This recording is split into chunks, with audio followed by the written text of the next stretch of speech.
Kita selesaikan seluruh honorer yang 1,8 juta, yang itu catatannya adalah masuk di database BKN.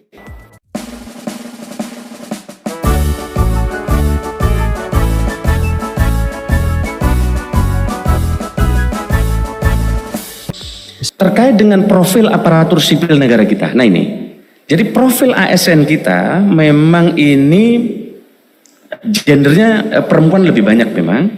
Tapi saya tidak ingin bahas ini, tetapi ASN kita sekarang lebih banyak menumpuk di perkotaan. Formasi merata, tetapi dapat setahun 2 tahun ngelobi ketua DPRD, ngelobi Pak Pangdamnya, ngelobi Pak Kapoldanya, Pak Kajarinya, gimana caranya pindah ke kota. Sehingga ini akan jadi masalah terus. Formasi diambil di desa, tapi ujungnya pindah ke kota. Yang di Papua juga sama. Nah, kemarin Bapak Presiden telah mengumumkan formasi sangat besar dalam sejarah, 2,3 juta. Kita selesaikan seluruh honorer yang 1,8 juta, yang itu catatannya adalah masuk di database BKN. Ada 5 prioritas ASN yang kita prioritaskan untuk direkrut pada tahun ini yang akan kita selesaikan. Fokus tenaga guru, menyelesaikan tenaga non ASN, ya, ini yang 1,8 juta, totalnya 2,3 juta. Dan tahun ini adalah rekrutmen fresh graduate terbesar dalam 10 tahun terakhir. Biasanya ya hanya 26.000, 20.000. Sekarang 600.000. 200.000 untuk formasi di IKN. Karena Presiden belajar banyak di seluruh dunia. Bagaimana Canberra, Brasilia, dan negara-negara yang pindah ibu kotanya lambat. Maka kita sedang siapkan talenta-talenta fresh graduate untuk pindah ke IKN. Dan ada 400.000 kita siapkan untuk PNS di seluruh Indonesia termasuk kabupaten kota. Sayangnya kabupaten kota sebagian tidak merespon ini, masih fokus menyelesaikan honorer. Mestinya honorer kita selesaikan, talenta fresh graduate juga kita terima. Disinilah kita ingin berharap ke depan Pemda-Pemda akan punya talenta-talenta digital. Yang kedua, Pemda-Pemda nanti akan merekrut auditor di sini karena hampir kabupaten kota kekurangan auditor. Maka ini kesempatan Pemda, Pemprov untuk merekrut auditor sekarang. Belum tentu tahun depan Bapak akan punya kesempatan. Sehingga ini untuk mendorong perbaikan tata kelola birokrasi kita supaya bisa berjalan dengan baik. Inilah Bapak sekalian, APIP ini menjadi penting untuk diperkuat. Presiden berkali-kali menyampaikan kesempatannya sekarang. Tapi sayang kemarin saya lihat Pemda, Pemprov tidak segera mengusulkan ini. Memang Pak PJ, tahun ini beda dengan tahun kemarin. Kalau tahun kemarin formasi dari kami detail. Sekarang kami berikan ke Pak Gubernur, kami berikan Bupati Wali Kota, karena yang tahu prioritasnya adalah teman-teman di kabupaten kota. Sayangnya maksud baik dari pemerintah pusat mendelegasikan kewenangan ini, sayangnya Bupati Wali Kota di sebagian tempat tidak memanfaatkan ini dengan baik.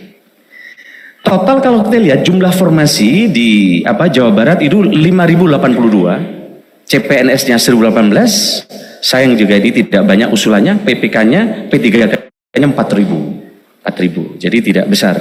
Saya nggak tahu prioritasnya seperti apa, tetapi ini formatnya kemarin, karena kemarin ada yang usul sampai 9.000 dan seterusnya 10.000. Nah kalau kita lihat top 10 formasi terbanyak di Jawa Barat, kita lihat ini Bekasi, CPNS yang tidak mengusulkan, baik kota kabupaten, ini kita lihat Cianjur dan seterusnya, Bandung, Garut, Cimahi. Kita lihat juga next. Instansi pemerintah di Jawa Barat, Pemprov Jawa Barat, Bogor. Inilah persetujuan formasi yang telah kami berikan. Next, terus next. Memang sebagian, kalau terkait dengan pengadaan barang jasa, semua melototin. Tapi begitu pengadaan ASN, kita tidak fokus. Padahal ini adalah kunci dari engine birokrasi. Nah kita sedang mencari rumusan Pak Sekda, Bapak Ibu sekalian, para Bupati Wali Kota. Inilah yang kami sedang diskusikan dengan Bapak Presiden. Karena ternyata contoh di UGM, ahli talenta yang top bukan dari sarjana informatika, tapi sarjana filsafat. Jangan sampai kita nanti rekrut talenta digital, hanya lolos dari sisi kesarjanaan, tapi tidak bisa mendevelop. Nah inilah kita sedang cari solusi supaya kita tidak hanya ketemu orang yang bisa mengerjakan soal CAT, tapi juga bisa membangun terkait dengan sistem digital. Maka sekarang di startup sarjana tidak lagi jadi syarat. Kamu bisa apa? Ada di jurusan pertanian tapi bisa mendevelop, dia diterima menjadi pegawai di startup. Nah, Bapak sekalian, mudah-mudahan kita segera menyelesaikan ini. Nah, inilah talenta-talenta digital menuju birokrasi digital yang sedang kita cari. Mari kita bersama-sama kita mencari ini supaya birokrasi kita ke depan bisa handal. Layanan digital kita, ini arahan Presiden, kita berharap ke depan langsung ke masalah, tidak lagi ke silo-silo kepala dinas, bupati, wali kota, gubernur. Ini contoh web service-nya yang ada di Estonia.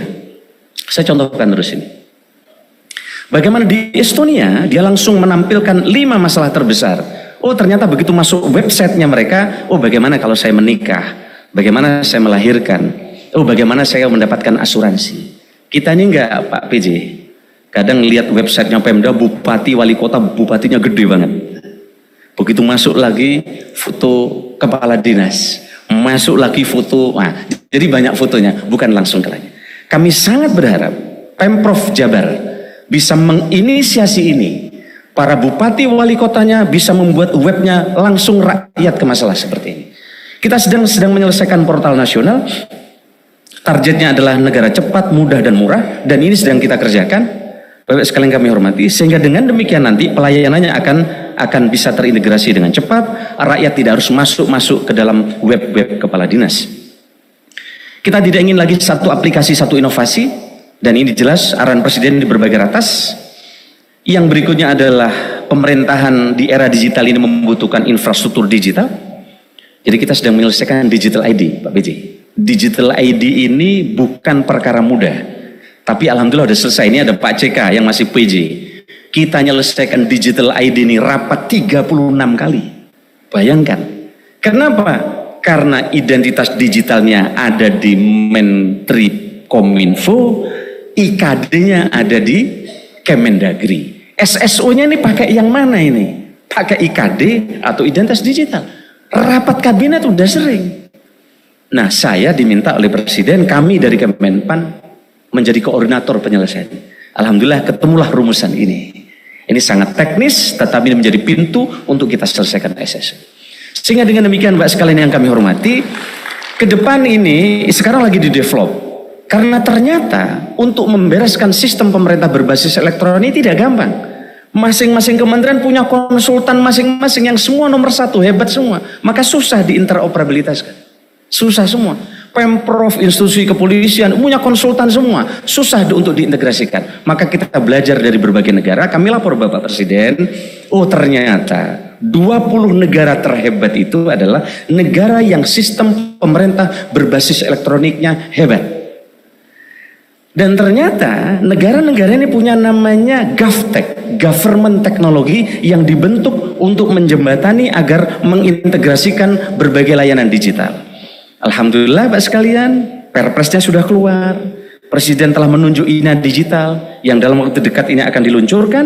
Tapi sekarang seluruh 9 kementerian lembaga sedang diintegrasikan dengan talenta-talenta yang gabung di dalam INA Digital.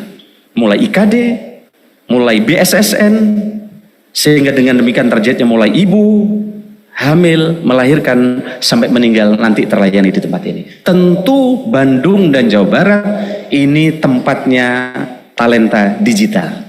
Harapan kami Pak PJ bisa jadi pionir termasuk membuat web service yang terintegrasi tadi.